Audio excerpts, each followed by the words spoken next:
I'm Travis Lewis, and this is my Viking journey. Upbringing, born in born in Beaumont, Texas. Lived the first half of my life in Houston, Texas.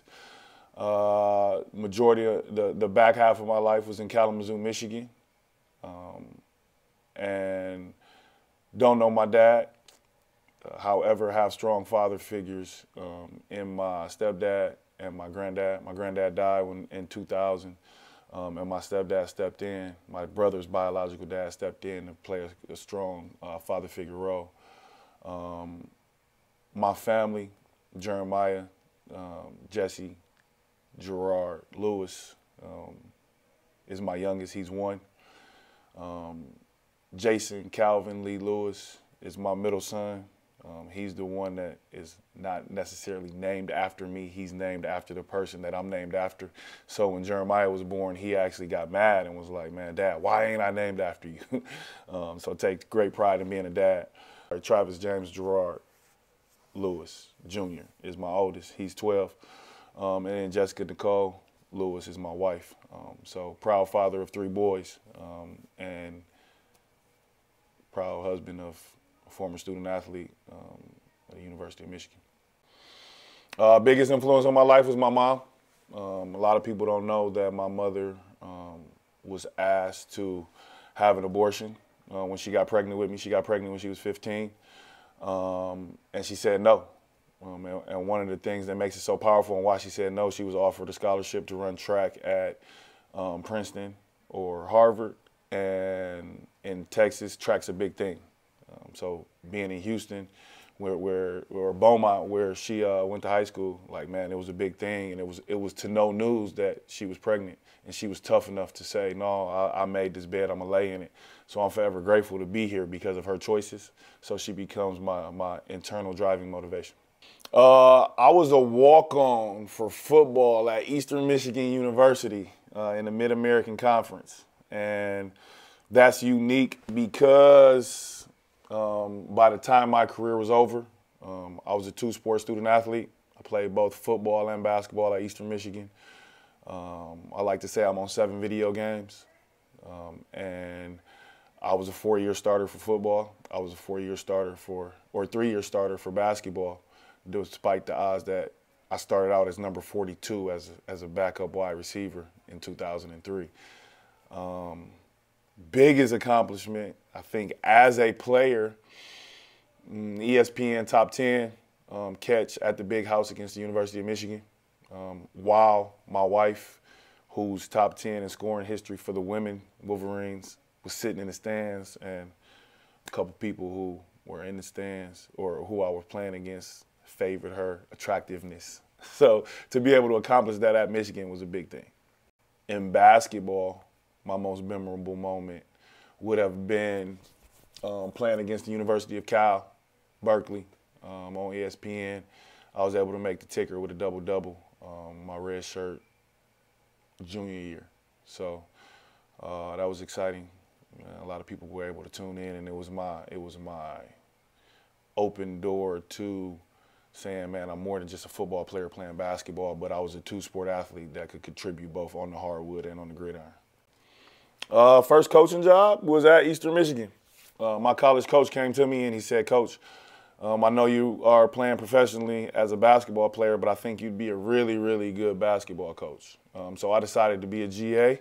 And when I talked to him, I'm like, Coach, man, I've seen our GAs. I don't really want to be in that role. And he was like, no, you really coming to help be an extension of our coaching staff. So I kind of cheated on the GA process to be a college coach.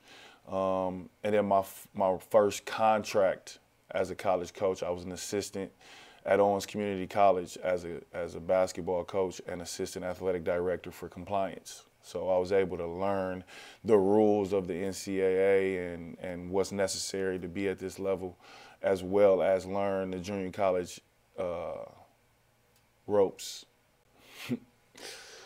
Well, I also was a high school head coach at a predominantly white institution. But my most memorable moment will go side by side. One of my players was shot in a drive-by. And when they were shot, They never played for me, but they played as a part of my program. So in order for them to leave the hospital, it took me to go in there as a coach and say, hey, man, get your ass out this bed. You going home. And over a 2 or 3 week period, they were able to gain strength due to me going up and working with that student athlete. And they walked out of the hospital and walked into my home.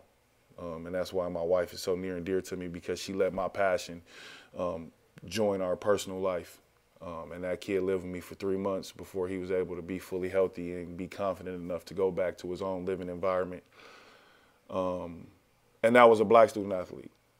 The other most memorable moment was when one of my white student athletes who actually played for me and came from a 2-parent household went to the University of Dayton. To unbeknownst to me and his parents, he was addicted to drugs. And his parents called me and said, hey, Coach Lewis, I know we might not have the most fond interactions when my student athlete played for you, but he loves you. And right now his back's against the wall, and we need you to bring him home and get him off of drugs. And he got kicked out of the University of Dayton, but was able to re-attend college and get back on the right track. So to see him graduate college was a big thing for me. And that was a white student athlete. So I was able to see controversy on both ends of the spectrum, both from a black student athlete and a white student athlete that was a former student athlete for me as a head coach. Coach or mentor that helped shape who I am today? I think my mentor was Charles Ramsey, my head college coach at Eastern Michigan. But I think the things that shaped who I am as a coach was more of the things I learned to and not to do from my college coaches on the football field and the basketball court. A lot of them taught me what to do, but a lot of them taught me what not to do and what things pushed and motivated me as a student athlete. And I just remembered those things to instill into me as a coach once I decided to be and say that I was going to be a college coach. Long-term coaching career goals, no different than my playing career goals. When I decided to be a student athlete, I did it to be a pro. When I got into this thing to be a college coach, I should do it at the highest level. So my long-term goal would be to be a Division I head coach, have my own college coaching program. Best advice I can give a young player that's just starting in college: drink the Kool-Aid. Drink the Kool-Aid. We're going to, as a college coach, we're going to push and motivate you and get the most out of you in ways that in the short term you might not see the most beneficial.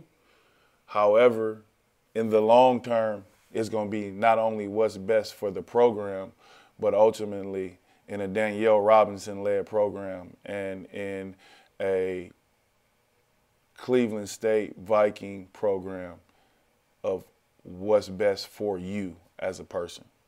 It'll be a transformational relationship versus a transactional relationship. But during that transformation, it's not always seen immediately. It's seen in the long term. Biggest goals for the upcoming season. In the 2022-23 season, was that last year's season, we fell short of making the NCAA tournament by 2 points. The Horizon League has one of the earlier conference tournaments. The fact that I played in the Mid-American Conference tournament and it's held at the Cavs Arena, I was able to come back and watch the Mid-American Conference tournament. And one of my former student athletes plays for Kent State, and they won the Mid-American Conference tournament. And one of the coaches that I played against was on that staff. And when they won, I had an opportunity to, it's crazy because it choked me up. I had an opportunity to see him run in the stands and kiss his family and kiss his wife. I want to kiss my family. I want to kiss my wife. And I want to go to an NCAA tournament. That's my goal for the 2023-2024 Cleveland State Viking season. My name is Coach Travis Lewis, and that was my Viking journey.